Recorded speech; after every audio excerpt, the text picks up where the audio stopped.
Hello, welcome to let's cam. तो आज हम पढ़ेंगे क्या जीओसी का पार्ट 2, जो कि इसमें पढ़ेंगे हम क्या डोनर एबिलिटी। ठीक है, बहुत ही इंपॉर्टेंट टॉपिक है और इंटरेस्टिंग टॉपिक है, यहाँ से क्वेश्चन बन सकते हैं। ठीक है, तो डोनर एबिलिटी क्या होता है हमारे पास। तो सबसे पहले अगर मैं सबसे पहली चीज़ आऊँ हाइब्रिडाइजेशन में, किस में आऊँ हाइब्रिडाइजेशन में।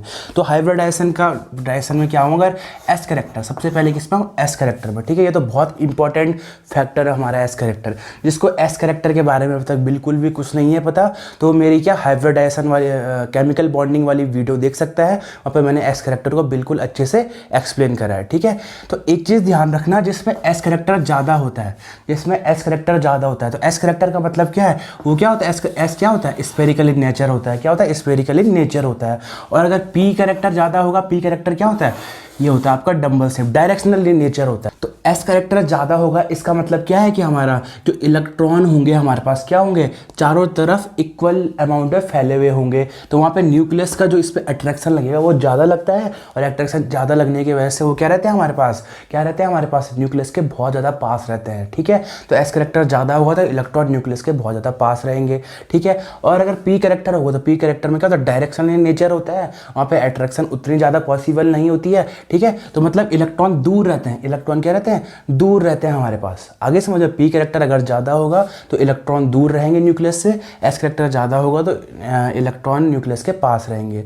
तो अगर इलेक्ट्रॉन न्यूक्लियस के पास हैं हमारे पास, तो वहाँ पे क्या होता है, डोनेशन पावर इतनी अच्छी नहीं होती है। क्यों? क्योंकि न्यूक्लियस के पास होने की वजह से न्यूक्लियस से अच्छे से बाइंड रहते हैं, बंधे हुए रहते हैं, तो वो इलेक्ट्रॉन को डोनेट नहीं करने देता है। ठीक है, तो एस करेक्टर अगर ज़्यादा होगा हमारे पास तो इलेक्ट्रॉन न्यूक्लियस के नज़दीक होंगे और डोनेट एबिलिटी क्या होगी, कम होगी हमारे पास। और अगर पी करेक्टर ज़्यादा होगा तो इलेक्ट्रॉन दूर होंगे, और इलेक्ट्रॉन दूर होने की वजह से इजीली डोनेट हो सकते हैं। तो यहाँ पे हमारा पी करेक्टर ज़्यादा होने पर क्या होगा, हमारा जो डोनेट एबिलिटी होगी वो क्या होगी, ज़्यादा होगी। इतनी अच्छी बात आप समझ लेना। ठीक है, अब आपका अगर एस पी हाइब्रिडाइजेशन की बात करूँ, मैं sp2 की बात करूँ और sp3 की बात करूँ हम। ठीक है, तो sp में एस करेक्टर कितना है, यहाँ पे है 50% एस करेक्टर है भाई।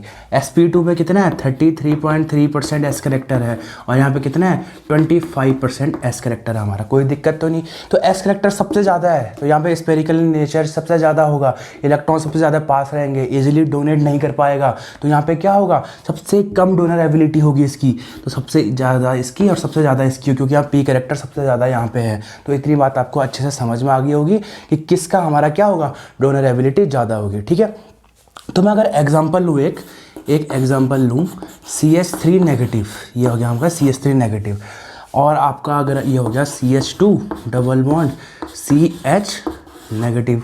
ठीक है, और अगला एग्जांपल अगर आपका CH triple bond C negative. ठीक है, तो इसमें अगर मैं डोनर एबिलिटी की बात करूँ, किसकी डोनर एबिलिटी ज़्यादा होगी, किसकी कम होगी, तो आपको पता है कि नेगेटिव का मतलब क्या है, यहाँ पे एक लोन पेयर है। नेगेटिव का मतलब लोन पेयर। कैसे है यहाँ पे लोन पेयर, क्योंकि आपको पता है कार्बन के पास 4 इलेक्ट्रॉन होते हैं, 1 2 3, 3 ने तो बॉन्ड बना लिया, एक बचा था नेगेटिव, मतलब एक इलेक्ट्रॉन और ले लिया, तो कितने हो गए, 2 इलेक्ट्रॉन हो गए। तो एक लोन पेयर यहाँ पे है, एक लोन पेयर यहाँ पे है, और एक लोन पेयर यहाँ पे है। तो तीनों इलेक्ट्रॉन ये कर सकते हैं, डोनेट कर सकते हैं हमारे पास। ठीक है, पर लेकिन ज़्यादा अच्छे से डोनेट कौन करेगा, तो ज़्यादा अच्छे से डोनेट वो करेगा, कौन करेगा अभी देखते हैं। ठीक है, तो हमारे पास यहाँ पे हाइब्रिडाइजेशन क्या है, तो 1 2 3 4 स्टेरिक नंबर वाला हाइब्रिडाइजेशन क्या है, sp3। अगर आपको हाइब्रिडाइजेशन निकालने नहीं आता है तो आप मेरे केमिकल बॉन्डिंग वाली वीडियोस में देख के हाइब्रिडाइजेशन सीख सकते हो। ठीक है, तो ये हो गया यहाँ पे हाइब्रिडाइजेशन sp3। यहाँ पे हाइब्रिडाइजेशन कितना होगा, 2 और 1 3 है, 2 1 1 और 2 1 3। ठीक है, तो यहाँ पे हो जाएगा क्या, sp2, 1 2 और 1 3। ठीक है, 3 स्टेरिक नंबर और sp2 हाइब्रिडाइजेशन। ठीक है, यहाँ पे हाइब्रिडाइजेशन कितना होगा, 1 और 1 2, तो यहाँ पे sp। ठीक है, कोई दिक्कत तो नहीं। तो यहाँ पे sp3 हाइब्रिडाइजेशन, यहाँ पे sp2, यहाँ पे sp। तो आपको पता है सबसे ज़्यादा डोनर एबिलिटी किस में होती है, sp3 में। तो यहाँ पे हो गया आपका ये सबसे ज़्यादा डोनर एबिलिटी इसकी, फिर इसकी। आगे समझ में बात, कोई दिक्कत तो नहीं। तो आपको ये एग्जांपल से आपको अच्छे से समझ में आ गया होगा कि किस में डोनर एबिलिटी सबसे ज़्यादा होगी। ठीक है, तो अब बात करते हैं इन 3 एग्जांपल की हमारे पास। ठीक है, कि इनमें से सबसे ज़्यादा डोनर एबिलिटी किसके पास होगी। ठीक है, तो यहाँ पे जो रिंग है वो किससे कितने उससे एटम से मिलकर बनी है, 3 एटम से। यहाँ पे 4 और यहाँ पे क्या है 5। ठीक है, तो अब ये ध्यान रखना, यहाँ पे आपको पता है नाइट्रोजन में लोन पेयर तो होंगे ही, हर जगह नाइट्रोजन में क्या होंगे, लोन पेयर तो होंगे ही भाई, कोई दिक्कत तो नहीं है। ठीक है, तो यहाँ पे जो हाइब्रिडाइजेशन है हमारे पास, क्या है हाइब्रिडाइजेशन, 1 2 1 3 1 4, तो sp3 हाइब्रिडाइजेशन है यहाँ पे, कोई दिक्कत तो नहीं। यहाँ पे भी आपका sp3 हाइब्रिडाइजेशन है, और यहाँ पे भी आपका क्या है sp3 ही हाइब्रिडाइजेशन है। तो यहाँ पे अब हाइब्रिडाइजेशन सेम हो गई, तो लेकिन यहाँ पे अब डोनर एबिलिटी किसके ज़्यादा होगी, तो अब तो हाइब्रिडाइजेशन सेम हो गई। तो यहाँ पे एक चीज़ ध्यान रखना, हमें पता है कि sp3 हाइब्रिडाइजेशन का मतलब जो शेप होता है वो क्या होता है, टेट्राहेड्रल शेप होता है। और टेट्राहेड्रल शेप में बॉन्ड एंगल कितना होता है, 109 डिग्री 28 मिनट, ये होता है आपका बॉन्ड एंगल, इतना बॉन्ड एंगल होता है। ठीक है, तो अगर हम इस रिंग की बात करें, 3 एटम वाली रिंग जो होती है हमारे पास, ठीक है, तो इसमें जो बॉन्ड एंगल होता है वो कितना होता है, अंदर 60 डिग्री बॉन्ड एंगल होता है। इतना आपको समझ में आ गया। यहाँ पे जो बॉन्ड एंगल होता है वो कितना होता है, 90 डिग्री होता है। और यहाँ पे जो बॉन्ड एंगल होता है क्या, वो 90 डिग्री से क्या होता है, ज़्यादा होता है। ठीक है, तो ये क्या होता है, 90 डिग्री से भी यहाँ पे बॉन्ड एंगल ज़्यादा होता है। ठीक, कोई दिक्कत तो नहीं। यहाँ पे 60 डिग्री, यहाँ पे 90 डिग्री, और यहाँ पे 90 डिग्री से भी ज़्यादा है यहाँ पे इसमें बॉन्ड एंगल, इस रिंग में। ठीक है, कोई दिक्कत नहीं इसमें। चलो इतनी बात आ गई समझ में।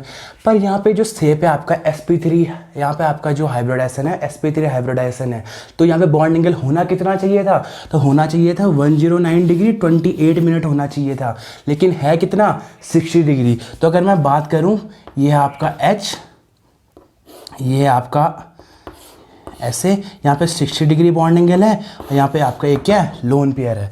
तो यहाँ पे जो इसके बीच बॉन्ड एंगल होना चाहिए था वो कितना होना चाहिए था, 109 डिग्री 28 मिनट, पर यहाँ पे है कितना, 60 डिग्री। तो इसका मतलब ये ध्यान रखना, इसका मतलब ये है कि अगर इस साइड 60 डिग्री है, इस साइड अगर 60 डिग्री है, तो मैंने आपको अपनी वीडियो में बताया था कि एस कैरेक्टर हमारा डायरेक्टली प्रोपोर्शनल किसके होता है, बॉन्ड एंगल के। एस कैरेक्टर डायरेक्टली प्रोपोर्शनल किसका होता है, बॉन्ड एंगल के। तो यहाँ पे अंदर जो हो रहा है हमारा बॉन्ड एंगल क्या हो रहा है, घट रहा है, क्योंकि बॉन्ड एंगल होना चाहिए था कितना, इतना होना चाहिए था, लेकिन है कितना, 60 डिग्री। तो बॉन्ड एंगल घट रहा है, तो इसका मतलब यहाँ पे जो एस कैरेक्टर होगा क्या हो रहा है, यहाँ पे जो एस कैरेक्टर जो हो रहा होगा वो क्या हो रहा है, घट रहा होगा। इतनी बात आ गई आपको समझ में, यहाँ पे एस कैरेक्टर घट रहा होगा। तो अगर यहाँ एस कैरेक्टर घट रहा होगा तो ओवरऑल बॉन्ड एंगल होना कितना चाहिए, इतना ही होना चाहिए ना, ओवरऑल बॉन्ड एंगल इतना ही होना चाहिए। तो अगर यहाँ पे बॉन्ड एंगल घट रहा होगा, इसका मतलब यहाँ इधर साइड जो बॉन्ड एंगल होगा वो क्या होगा, वो बढ़ रहा होगा। बाहर जो बॉन्ड एंगल होगा क्या हो रहा होगा, वो बढ़ रहा होगा, क्योंकि अंदर साइड बॉन्ड एंगल घट रहा है, तो इसीलिए इसका मतलब बाहर वाला बॉन्ड एंगल क्या हो रहा होगा, बढ़ रहा होगा। इतनी बात आ गई समझ में, क्योंकि जो वेस्पर थ्योरी ने क्या बताया था, जो आपके जितने भी आपके जो एटम है वो क्या रहना चाहते हैं, बिल्कुल ही स्पेस में फ्री रहना चाहते हैं, जिसमें सबसे कम रिपल्सन हो। तो इसीलिए यहाँ पे क्या होगा, बॉन्ड एंगल क्या होगा, बढ़ जाएगा, ये ध्यान रखना। तो यहाँ पे एस कैरेक्टर घट रहा है और यहाँ पे बॉन्ड एंगल बढ़ रहा है, तो बॉन्ड एंगल बढ़ने की वजह से यहाँ पे एस कैरेक्टर क्या हो रहा है, यहाँ पे एस कैरेक्टर क्या हो रहा है, यहाँ पे बढ़ रहा है। तो बाहर यहाँ पे एस कैरेक्टर बढ़ रहा है। इतनी बात आ गई समझ में। तो यहाँ पे जो लोन पेयर होगा, यहाँ पे जो लोन पेयर होगा वहाँ पे एस कैरेक्टर क्या होगा, ज़्यादा होगा। इतनी बात, कोई दिक्कत नहीं।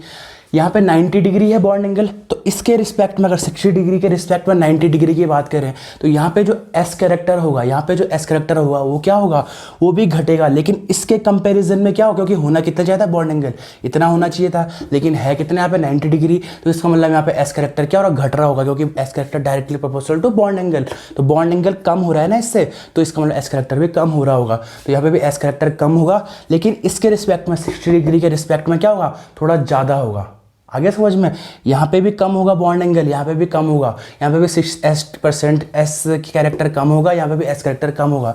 लेकिन जो इसका एस कैरेक्टर है और इसका एस कैरेक्टर है, अगर इसके 60 डिग्री वाले एस कैरेक्टर की बात करूँ और 90 डिग्री वाले एस कैरेक्टर की बात करूँ, तो इसका भी कम है, इसका भी कम है, लेकिन इसका ज़्यादा होगा इसके कंपेरिजन में। ठीक है, क्योंकि यहाँ पे 90 डिग्री है, सबसे कम बॉन्ड एंगल यहाँ पे, तो सबसे कम एस कैरेक्टर यहाँ पे, थोड़ा ज़्यादा बॉन्ड एंगल यहाँ पे, तो थोड़ा ज़्यादा एस कैरेक्टर यहाँ पे, और यहाँ पे हमारा क्या है, और ज़्यादा एस कैरेक्टर है। यहाँ पे क्या है हमारा, इसके रिस्पेक्ट में और ज़्यादा एस कैरेक्टर है, क्योंकि वही बात, यहाँ पे 109 28 मिनट होना चाहिए था बॉन्ड एंगल, लेकिन इतना होता नहीं है, तो एस कैरेक्टर यहाँ पे भी घटेगा, लेकिन यहाँ पे बॉन्ड एंगल इसके रिस्पेक्ट में ज़्यादा है। तो इसके अगर कंपेरिजन में बात करें तो यहाँ पे एस कैरेक्टर क्या है, और ज़्यादा है। कोई दिक्कत तो इसमें आई, तो इसमें बात समझ में आई। तो एस कैरेक्टर यहाँ पे सबसे कम, यहाँ पे थोड़ा ज़्यादा, यहाँ पे थोड़ा ज़्यादा, पर हो तीनों कंडीशन में क्या है, कम ही रहा है। ठीक है, तो इसका मतलब यहाँ पे एस कैरेक्टर सबसे ज़्यादा यहाँ पे बढ़ रहा है। अगर लोन पेयर की बात करूँ मैं, लोन पेयर में एस कैरेक्टर यहाँ पे सबसे ज़्यादा बढ़ रहा है, यहाँ पे थोड़ा कम बढ़ रहा है, क्योंकि यहाँ पे एस कैरेक्टर क्या हो रहा है, ज़्यादा एस कैरेक्टर सबसे कम यहाँ पे हो रहा था, तो बाहर साइड एस कैरेक्टर यहाँ पे सबसे ज़्यादा होगा। इसके कंपेरिजन में एस कैरेक्टर यहाँ पे थोड़ा कम तो हो रहा है, लेकिन इसके कंपैरिजन में एस कैरेक्टर यहाँ पे थोड़ा ज़्यादा है, तो यहाँ पे एस कैरेक्टर क्या होगा, थोड़ा इसके कंपैरिजन में कम होगा, और इसके कंपैरिजन में यहाँ पे भी एस कैरेक्टर थोड़ा क्या होगा, कम होगा। तो इतनी बात आपको समझ में आ गई होगी अच्छे से कि एस कैरेक्टर सबसे ज़्यादा यहाँ पे होगा लोन पेयर में, इस लोन पेयर में एस करेक्टर थोड़ा कम होगा इसके कंपैरिजन में, और इस लोन पेयर में एस करेक्टर थोड़ा कम होगा इसके कंपैरिजन में। तो आपको पता है एस करेक्टर जहाँ सबसे ज़्यादा लोन पेयर डोनेट, कौन से इलेक्ट्रॉन होते हैं, लोन पेयर वाले इलेक्ट्रॉन डोनेट होते हैं। तो सबसे ज़्यादा एस करेक्टर जिन लोन पेयर में होगा वो इलेक्ट्रॉन के सबसे ज़्यादा पास रहेंगे और वो इजीली डोनेट नहीं हो पाएंगे। तो इसीलिए इसका जो आंसर होगा, इसका एस करेक्टर लोन पेयर का सबसे कम यहाँ पे है। तो ये क्या होगा, इलेक्ट्रॉन न्यूक्लियस से थोड़ा दूर रहेंगे और इजीली डोनेट हो पाएंगे। तो इसीलिए हमारा क्या होगा, इसकी डोनर एबिलिटी सबसे ज़्यादा, फिर इसकी और फिर इसकी। ठीक है, तो इससे आप बेसिक सा आइडिया ये ले सकते हो कि अगर हाइब्रिडाइजेशन सेम होता है, किन्हीं भी रिंग में हाइब्रिडाइजेशन सेम होता है, तो अगर रिंग का साइज हम जितना बढ़ाएं, रिंग का साइज अगर हम जितना बढ़ाएं, उसके डोनर एबिलिटी उतनी ज़्यादा बढ़ जाती है। क्यों? क्योंकि जो बाहर लोन पेयर है उसमें एस करेक्टर बढ़ जाता है। ठीक है, आ गई बात समझ में? तो बात आपको बिल्कुल अच्छे से समझ में, सॉरी, बाहर एस करेक्टर क्या घट जाता है, तो इससे आपको अच्छे से बात बिल्कुल समझ में आ गई होगी। ठीक, चलो अब अगर मैं बात करूँ, ठीक है, अब अगर दूसरा आइटम ले लेता हूँ मैं, RC डबल बॉन्ड O और NH2। ठीक है, अब इसमें हमारे पास कई बार क्वेश्चन यही पूछ लेता है कि कौन सा जो एटम होगा हमारे पास, कौन सा एटम प्रोटोनेटेड होगा, या किसकी डोनर एबिलिटी ज़्यादा होगी, या कौन डोनेट करेगा इलेक्ट्रॉन को। ठीक है, N करे, इसमें भी लोन पेयर हैं और ऑक्सीजन पे भी लोन पेयर होते हैं। ठीक है, तो डोनेट कौन करेगा भाई? ठीक है, तो डोनेट N भी कर सकता है, O भी करेगा, लेकिन असल में डोनेट करेगा कौन? ठीक है, तो एक चीज़ हमेशा ध्यान रखना, अगर हमारा कॉन्जुगेशन हो रहा हो, अगर कहीं पे कॉन्जुगेशन हो रहा हो, कॉन्जुगेशन का मतलब लोन पेयर के बाद फिर सिंगल बॉन्ड फिर डबल बॉन्ड, तो ऐसा हो रहा हो अगर कहीं पे, ठीक है, तो वहाँ पे हमारा क्या होगा, जो इलेक्ट्रॉन होते हैं वो डिलोकलाइज हो जाते हैं। इलेक्ट्रॉन क्या होता है, डिलोकलाइज हो जाता है। डिलोकलाइज का मतलब क्या होता है कि ये जो नाइट्रोजन के इलेक्ट्रॉन है वो जाएंगे यहाँ, और ये इलेक्ट्रॉन है वो चल जाएगा ऑक्सीजन के पास, वो चल जाएगा किसके पास, ऑक्सीजन के पास। तो ये बन जाएगा क्या हमारे पास, तो ये बन जाएगा हमारे पास RC डबल बॉन्ड, यहाँ पे आ जाएगा डबल बॉन्ड, NH2, N पे आ जाएगा पॉजिटिव चार्ज, और इसके बाद क्या हो जाएगा, सिंगल बॉन्ड O पे आ जाएगा नेगेटिव। कोई दिक्कत तो नहीं, ये चीज़ आ गई समझ में आपको? अगर कहीं पे भी अगर कॉन्जुगेशन हो रहा हो तो इलेक्ट्रॉन डिलोकलाइज होते ही होते हैं, ये ध्यान रखना, ये परमानेंट है हमारे पास। ठीक है, इलेक्ट्रॉन डिलोकलाइज होंगे ही होंगे। तो इसके इलेक्ट्रॉन डिलोकलाइज हो गया और इलेक्ट्रॉन यहाँ चले गया, मतलब इलेक्ट्रॉन डेंसिटी बढ़ गई कहाँ पे, ऑक्सीजन पे। डिलोकलाइजेशन की वजह से इलेक्ट्रॉन डेंसिटी कहाँ पे बढ़ गई, ऑक्सीजन पे बढ़ गई। तो इसका मतलब ऑक्सीजन पे लोन पेयर पहले से थे, ये डोनेट पहले से कर सकता था, और ज़्यादा इलेक्ट्रॉन डेंसिटी बढ़ गई, और ज़्यादा इलेक्ट्रॉन आ गए वहाँ। तो अब क्या है, इसका मतलब क्या है, इसका मतलब ये है कि ऑक्सीजन इजीली डोनेट कर सकता है, और इसका मतलब डोनेट कौन करेगा, नाइट्रोजन करेगा या ऑक्सीजन, तो ऑक्सीजन डोनेट करेगा यहाँ पे इलेक्ट्रॉन को।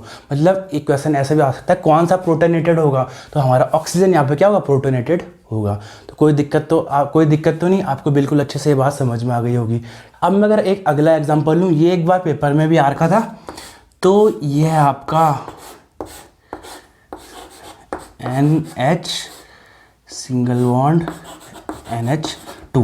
तो इसमें आ रखा था, ये क्वेश्चन था आपका, और इसमें ऐसा दे रखा था HCl दे रखा था, और इसका प्रोडक्ट बताओ, इसका क्या बताओ, प्रोडक्ट क्या बनेगा इसमें, प्रोडक्ट। ठीक है, तो अब आपको पता है कि HCl का मतलब क्या होता है, HCl कैसे टूट जाता है, H पॉजिटिव और Cl नेगेटिव में टूट जाता है, H पॉजिटिव और Cl नेगेटिव में टूट जाता है। तो यहाँ पे ये कौन सी रिएक्शन है, प्रोटोनेशन वाली। तो रिएक्शन तो है कि H पॉजिटिव को, प्रोटॉन को हमने क्या देना है, इलेक्ट्रॉन देना है, और H को अपने साथ क्या कर लेना है, ऐड कर लेना है। ठीक है, तो अब ये ध्यान रखना है, यहाँ पे 2 N है हमारे पास, ये 2 N क्या कर सकते हैं, 2 N इलेक्ट्रॉन दे सकते हैं H पॉजिटिव को।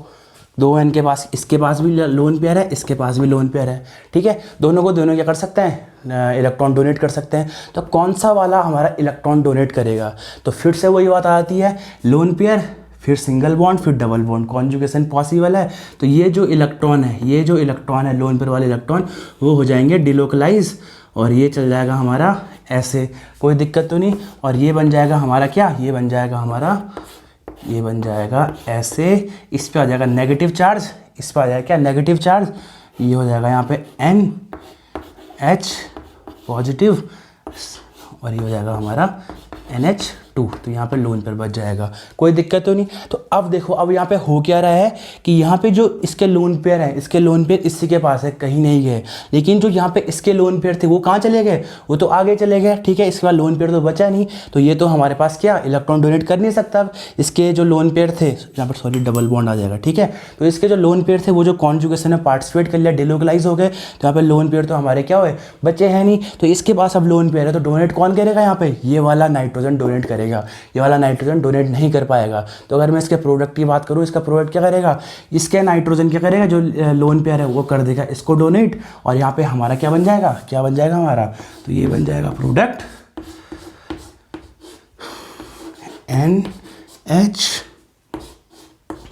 NH2। पहले से NH2 था और ये एक H इसके साथ और लग गया, इसने इलेक्ट्रॉन इसको दे दिया और N पे आ गया पॉजिटिव चार्ज, और ये Cl नेगेटिव, ये क्या बचा हमारा, अलग से बच रहा है हमारा। तो कोई दिक्कत तो नहीं, ये आपको बिल्कुल अच्छे से बात समझ में आ गई होगी कि कौन ये वाला नाइट्रोजन क्यों डोनेट करा इस H पॉजिटिव को, इस वाले ने क्यों नहीं करा, ठीक है। तो क्वेश्चन इस टाइप में भी पूछ सकता है कि प्रोटोनेशन किसका होगा, ठीक है। तो किसका प्रोटोनेशन हो गया, आपको बिल्कुल अच्छे से बात समझ में आ गई होगी किसका प्रोटोनेशन होगा और प्रोडक्ट कैसे कैसे बनेगा, ठीक। अगर मैं अब नया एग्जांपल लूँ, NH2C डबल बॉन्ड O और NH2, ठीक। तो यहाँ पे हमारे पास अब तीन कंडीशन है, ये नाइट्रोजन भी है, ये नाइट्रोजन भी, ये ऑक्सीजन भी है, कौन सा प्रोटोनेट होगा। यहाँ पे क्या कर सकता है, प्रोडक्ट भी पूछ सकता है, ऐसा भी पूछ सकता है, यहाँ पे कौन सा प्रोटोनेट होगा हमारे पास, ठीक है, या किसकी डोनर एबिलिटी ज़्यादा होगी, ठीक। तो अब तुम्हें आपको पता है कि यहाँ पे नाइट्रोजन है, यहाँ पे भी हमारा क्या नाइट्रोजन है, क्या इनके पास क्या है, इनके पास क्या लोन पेयर है। तो वही बात, सिंगल फिर डबल बॉन्ड, यहाँ पे सिंगल फिर डबल बॉन्ड, तो दोनों के दोनों कॉन्जुगेशन में पार्टिसिपेट कर सकते हैं, दोनों के दोनों लोन पेयर क्या कर सकते हैं, कॉन्जुगेट में पार्टिसिपेट कर सकते हैं। तो यहाँ पे इसके लोन पेयर इसके पास रहेंगे नहीं, इसके लोन पेयर इसके पास रहेंगे नहीं, क्योंकि वो दोनों के दोनों डिलोकलाइज हो सकते हैं। तो इसी वजह से यहाँ पे ऑक्सीजन पे ये क्या कर देंगे, इलेक्ट्रॉन डेंसिटी, दोनों तरफ से इलेक्ट्रॉन डेंसिटी बढ़ा रहे हैं, तो इसका मतलब कौन प्रोटोनेट होगा, ऑक्सीजन प्रोटोनेट होगा। कोई दिक्कत तो नहीं इसमें, तो ये बात आपको बिल्कुल अच्छे से समझ में आ गई होगी, ठीक है। अगला मैं अगर एग्जांपल लूँ हमारे पास, तो ये है अगला एग्जांपल हमारे पास, डबल बॉन्ड हो, N के साथ जुड़ रखा है यहाँ पे CH3, ठीक है। और यहाँ पे अगर अगला एग्जांपल ये है NCH3 डबल बॉन्ड O। तो यहाँ पे अगर दोनों में पूछेगा किसकी डोनर एबिलिटी ज़्यादा होगी, किसकी डोनर एबिलिटी क्या होगी, ज़्यादा होगी, तो ठीक है। तो आपको पता है सबसे पहले कि नाइट्रोजन के पास क्या है, लोन पेयर है, इन दोनों नाइट्रोजन के पास भी क्या है, लोन पेयर है, कोई दिक्कत इसमें तो है नहीं। तो यहाँ पे सिंगल फिर डबल बॉन्ड, तो ये भी डिलोकलाइज हो जाएंगे, ये भी क्या हो रहा है, डिलोकलाइज हो रहा है इलेक्ट्रॉन इसके। यहाँ पे क्या हो रहा है, दोनों साइड से हमारे पास क्या नाइट्रोजन है, दोनों साइड से डिलोकलाइजेशन पॉसिबल है। तो ये इसके इलेक्ट्रॉन यहाँ, इसके इलेक्ट्रॉन यहाँ, इसके इलेक्ट्रॉन यहाँ, इसके इलेक्ट्रॉन यहाँ। तो अब डोनर एबिलिटी इसकी ज़्यादा होगी, तो ये ध्यान रखना, यहाँ पे एक साइड से डिलोकलाइजेशन हो रहा है, कॉन्जुगेशन हो रहा है, यहाँ पे दोनों साइड से हो रहा है। इसका मतलब क्या है, ये नाइट्रोजन भी और ये वाला नाइट्रोजन, दोनों के दोनों नाइट्रोजन ऑक्सीजन को क्या कर रहे हैं, इलेक्ट्रॉन दे रहे हैं। तो इलेक्ट्रॉन डेंसिटी ज़्यादा कहाँ पे होगी, इस वाले ऑक्सीजन पे होगी कि इस वाले ऑक्सीजन पे, यहाँ पे एक साइड से हो रहा है, यहाँ पे दोनों साइड से हो रहा है, दो इसको इलेक्ट्रॉन दे रहे हैं, तो इलेक्ट्रॉन डेंसिटी कहाँ पे होगी ज़्यादा, इस वाले ऑक्सीजन पे इलेक्ट्रॉन डेंसिटी ज़्यादा होगी। तो इलेक्ट्रॉन डेंसिटी ज़्यादा होने का मतलब क्या, इलेक्ट्रॉन ज़्यादा होंगे, वो डोनेशन अच्छे से कर सकता है। तो डोनर एबिलिटी किसकी ज़्यादा होगी, इसकी ज़्यादा होगी। तो ये बात आपको बिल्कुल अच्छे से समझ में आ गई होगी, ठीक है। अब मैं आपको एक क्वेश्चन देता हूं, उसका आंसर आपने कमेंट बॉक्स में कमेंट करना है। तो आपके पास ये दो एग्जांपल है हमारे पास, ठीक है। 8CONH2, 8CON के साथ रिंग है हमारे पास, ठीक है, 3 हमारी एटम वाली क्या है, रिंग है हमारे पास, कोई दिक्कत तो नहीं। तो अब आपको इसमें बताना है कि किस में डोनर एबिलिटी ज़्यादा होगी। आपको पता है ये इलेक्ट्रॉन भी डिलोकलाइज हो सकते हैं, ये वाले इलेक्ट्रॉन भी डिलोकलाइज हो सकते हैं, ठीक है। तो यहाँ पे दिखने में थोड़ा सेम लग रहा है, तो ये आंसर आपको मुझे कमेंट बॉक्स में कमेंट करके बताना है। मेरी फेसबुक आईडी में बता सकते हो लेट्स कैम विद एमडी में, या इंस्टाग्राम में लेट्स कैम विद एमडी मुझे फॉलो करके वहाँ आंसर बता सकते हो, ठीक है। तो अगली वीडियो में आपका ये मैं डाउट बिल्कुल अच्छे से क्लियर करूँगा। अगर आपको नहीं आएगा पर आपको कमेंट करके ये आंसर बताना ही बताना है। तो अगर ये इसको मैं ए मानूँ और इसको मैं बी मानूँ, तो इसका आंसर क्या होगा, A greater than B, B greater than A, या A does not equal to B. Sorry या ए इक्वल टू बी, दोनों की डोनर एबिलिटी सेम होगी या बी की ज़्यादा होगी या ए की ज़्यादा होगी। तो इन 3 ऑप्शन में से आपको एक ऑप्शन बताना है किसकी डोनर एबिलिटी क्या होगी, ज़्यादा होगी। तो आइए आपको बिल्कुल अच्छे से समझ में आ गया होगा कि ये ऐसा है, ये ऐसा है, ठीक है। तो आपको इसका आंसर मुझे कमेंट बॉक्स में कमेंट करके बताना है। तो मिलते हैं नेक्स्ट वीडियोज़ में। अगर आपको ये वीडियो अच्छी लगी होगी तो लाइक, शेयर एंड सब्सक्राइब करें, और जितने ज़्यादा लोगों तक हो सके उतने ज़्यादा बच्चों तक ये वीडियो को फैलाएं। धन्यवाद।